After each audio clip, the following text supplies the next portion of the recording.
Uprising spoiler season came at us hard and fast. Over the weekend, a couple days, it hit us like a truck, dropped some stuff away, and we were left there standing like, whoa, what's going on? Because that's right, this weekend is the preview weekend across the globe. We're actually seeing boxes being cracked basically today.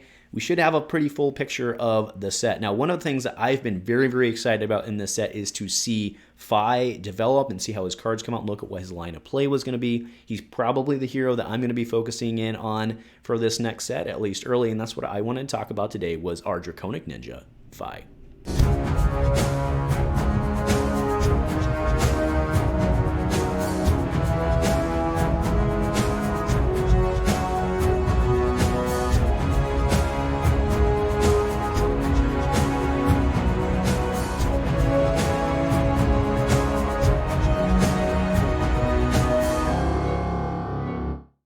A huge shout out to our channel members for supporting what we do here. If you want to get involved with the channel and the Dice Commando community, please consider joining as a channel member. Remember, these videos are only possible with your support. You can show that support with a like, a subscribe, and by leaving us a comment and sharing your feedback. Community first, and go Commando.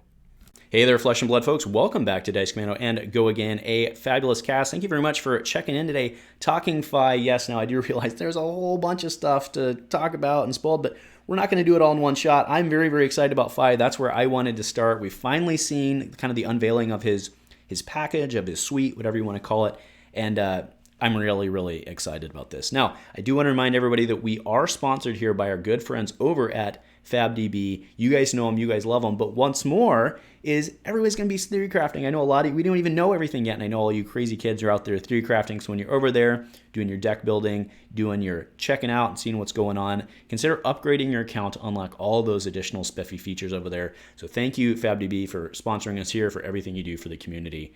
Really great resource for all of us. All right, so today, talking Fi. Now, when we saw him, I think, the first reaction, because I was excited about it, I wanted to see him. I think the first reaction was, oh, well, that's kind of meh. But as we've seen his suite develop, it's pretty sweet. It's a sweet suite. Ha, dad joke. But no, so as we've seen kind of his cards pull out, I am very impressed, at least as of right now, I am very impressed with what they've done with this design, right? I think it's pretty safe to call it it's kind of like a Fair or Cheerios type build, where it's at least as of right now, for the most part, it tends to be limited because of the Draconic type stuff, right? Fi can do stuff with the Phoenix Flames. That's why I have both of them up there. You get the recursion on that, and that's certainly one, seems to be pretty good play build of it. But he's, even though he's restricted kind of to the Draconic or the Ninja cards, he also can take advantage of the Draconic Rupture stuff. So what I wanted to run through, which means he has two, it appears to be two lines of play. Now, we did spoil his weapon. I'll throw that up right here. We spoiled that on this very channel. Got, that was a lot of fun. I had a lot of fun making the videos for that, and thank you guys all for tuning in. And, one of the questions that comes out of that is, it's not as good of a weapon as most of us are used to for Ninja, right? It's not. Now, it has the advantage of being Draconic, right, which helps you do the Draconic line, but it then also begs the question, like, well, we have these Rupture cards that don't depend on being Draconic, or don't depend on Draconic links, I should say. They just want links. So in that case, am I running the Kodachi package? All right, so what I wanted to run through, basically I'm throwing it up across the screen right now. This is your basic concept of kind of the Rupture package. Now, this does appear to be a pretty reliable way to make it happen. It's a 3-card hand by and large, right? Because you're going to do the typical Ninja thing of you're going to have a zero cost 3-pitch, 0 cost blue. You're going to Kodachi. You need to come up with some other card. In most cases, you're going to want that to be a 0 because most of the Rupture cards that threaten an on-hit or a bonus, most of those cost 1. Right, so again, a very simple and straightforward line of play here. You could potentially, get more out of it if you have the cards to do. But again, looking at a 3-card hand is a lot more repeatable and seems to be the Rupture seems very good, seems very consistent. I think that's more the consistent line of play. But if we go over to what I'm showing across the screen right now, this is and yes, there's a lot more happening here, right? If you go the Draconic line of play where you're trying to really use and abuse, let's say, the Phoenix Flames, you can get some pretty insanely, right, especially in like Magical Christmas Land, right, you can get some pretty insanely explosive turns, right? So you really need to open up with any Draconic, preferably at 0 cost, because then you're going to want to swing with your Searing Emberblade, right? That's where you're going to want to do this by and large with your 3-pitch. That 3-pitch in this case does not have to be a 0, right? So you're not necessarily limited there as well. So some of the, 1 drops that you might want to run in a red-blue, you do have the options there. And then this is just an example line of play, of course, but you could use, Flame Call Awakening. You get to start doing, right, once you unlock that, then you can have 5 for free to pull back your Phoenix Flame. You can potentially get another Phoenix. There are multiple cards out there that let you unlock additional Phoenix Flames. And you can go crazy, and then if you want to top it off for the extra FU factor, right, you've got Uprising, drop that from Arsenal, or one of these other cards can come from Arsenal, right? Again, I'm just throwing this up to kind of illustrate the options available. But in this, there's more setup required. It's more card intensive, and for certain, the sequencing, I think, with a lot of these on hit, because we've seen a ton of these cards not only spoiled, but as the openings and stuff are happening, we've seen a lot of them. The sequencing, I think, is going to be very, very important. So what is your play style? Do you want to go for the Rupture, which is probably more consistent with the Kodachi? So you want to try to go the Draconic line. I think it's going to be really fun to see what people do with it, what the smart kids do with it, and where we go from there. I do want to point out that the Draconic line is going to be, because we're living in an Icelander world, ladies and gentlemen. So the Draconic line, I think, is going to be at significantly more risk of the Icelander shutting them down. So again, like I said, we'll see what's reliable. Do you think it's possible even? Do you think that enough of those cards are transposable that potentially Fi could basically play both, like try to do like the old Boltyn thing where he tried to run both weapons?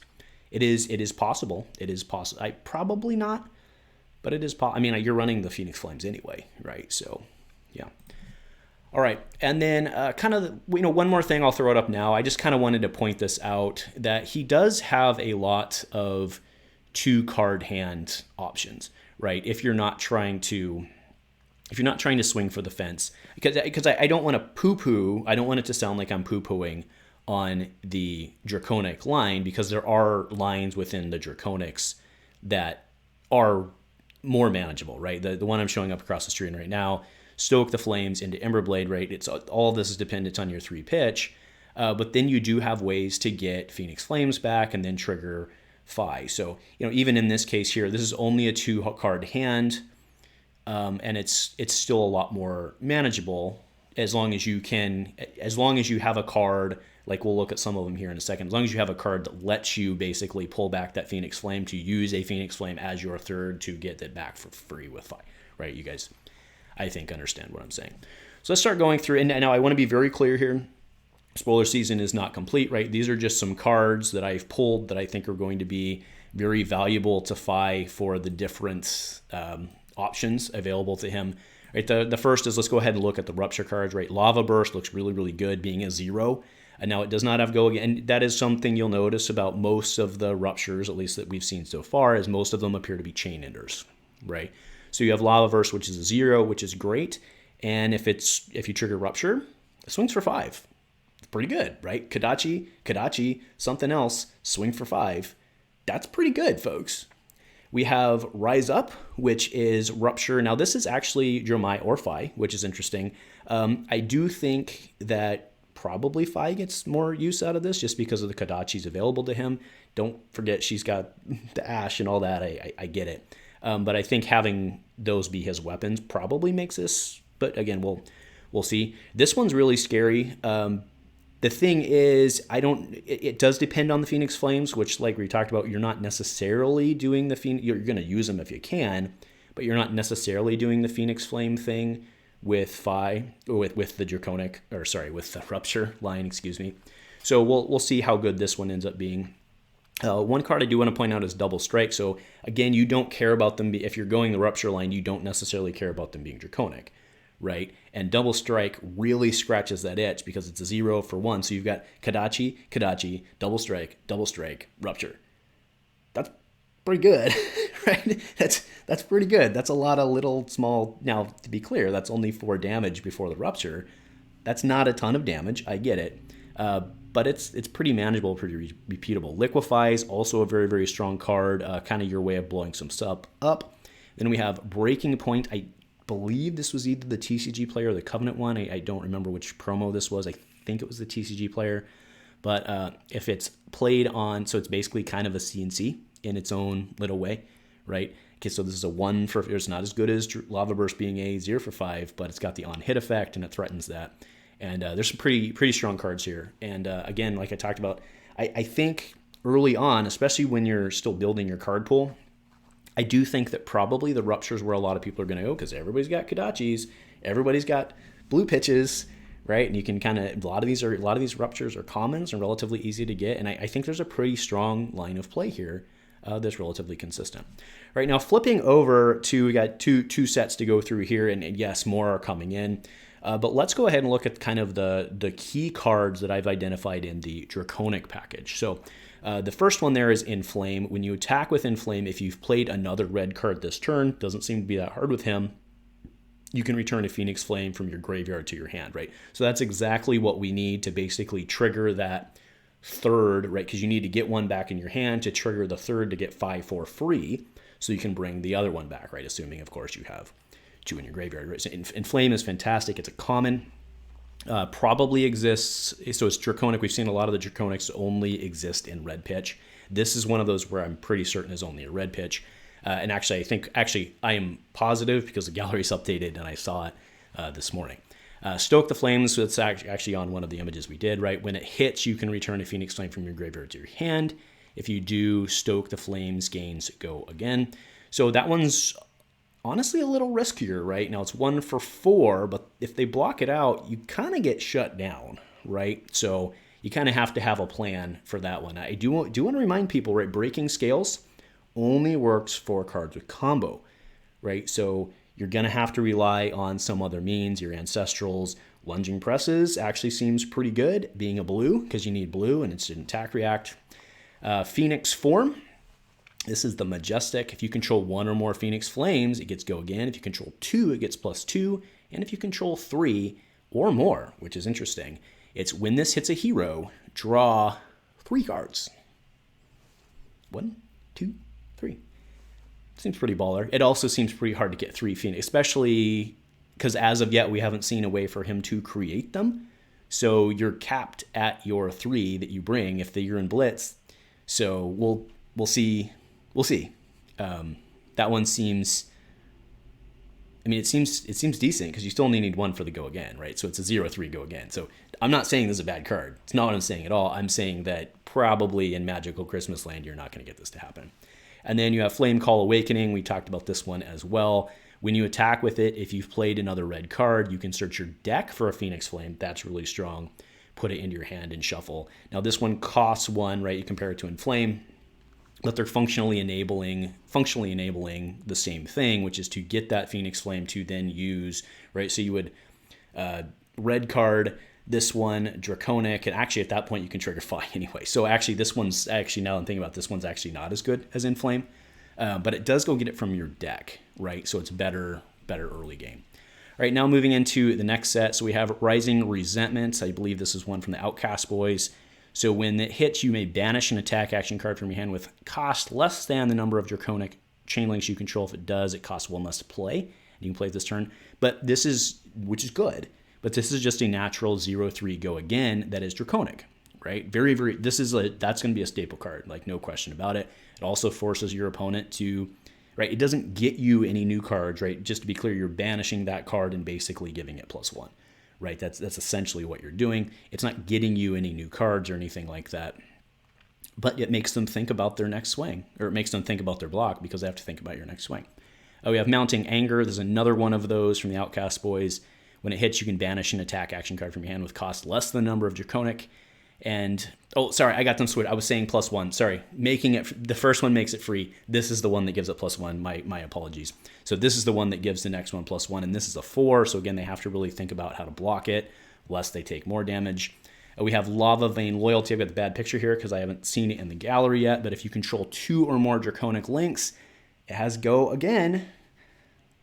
That seems pretty good. That kind of seems what you want to do for that third link, right? And then you can pull your flame. And then you have it Spreading Flames. I really like this one. Draconic attacks you control have +1 while their base attack is less than the number of Draconic chain links you control. Go again. All right, so those are the key cards. I would be remiss to not bring up the stubbies, because there's I've seen a lot of discussion out there about, let's call it magical Christmas land of Fi dealing exactly 1 bajillion damage, which he can do. He certainly can do it, right? And stubbies is no small part of that, right? Remember, stubbies is banned in Blitz, but it's not banned in CC, right? So if you realistically, because now stubbies is a one-time use, but stubbies is probably worth 4 to 5 damage in that game, right? There's not a lot of arm pieces. It's a pretty safe statement. Like there's not a lot of arm pieces you're getting that kind of value out of, right? Because you're only going to pop it when you have something super hot. Pun intended, I suppose, with our fire ninja. Sorry, Draconic Ninja.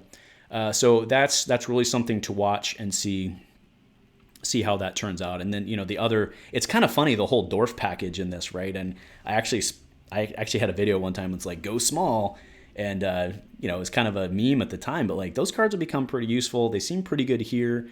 I don't know, with how Draconic heavy you need to be, I don't know that you can afford the space in your deck. That said, the ability to on-demand your blue is pretty hot, right? And maybe not pretty hot is probably the wrong word. Pretty necessary, I think.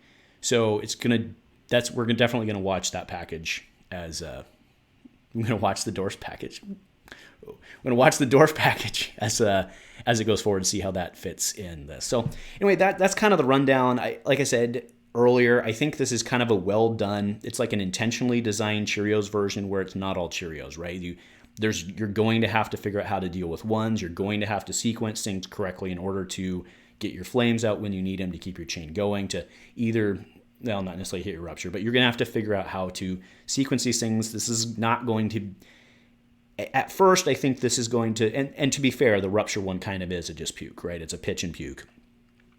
It is, right, for the most part. But I think that in the end, a well-played Fi won't, like a well-played Fi Draconic, I think is not going to be just simply a Cheerios puking deck. That could be my own bias coming through based on how excited I am to play him. And I'll fall on my sword if I'm wrong later, no problem. But it does look to me like the sequencing here is a little harder. And I think the deck construction, getting that pitch value, getting the pitch ratios correct is also going to be, and then also, I don't know if you can pitch stack. I mean, you can because you pitch, but like, you know what I'm saying? Like, I don't know if you can really do that, because by the time you get to all the blues at the bottom, you kind of might be poo-pooed out. So that'll be interesting to see if he's run out of gas at that point. So anyway, folks, that'll do it for me today. Let me know, who are you excited about? Yes, we'll be talking about the others as time goes, but I really wanted to lead with Fi. That's who I'm excited about. I know a lot of our other guys are as well. And that's going to be it. Let me know your thoughts. Do you agree? Do you disagree with anything I said? And if nothing else, folks, thank you for joining me, and go Commando.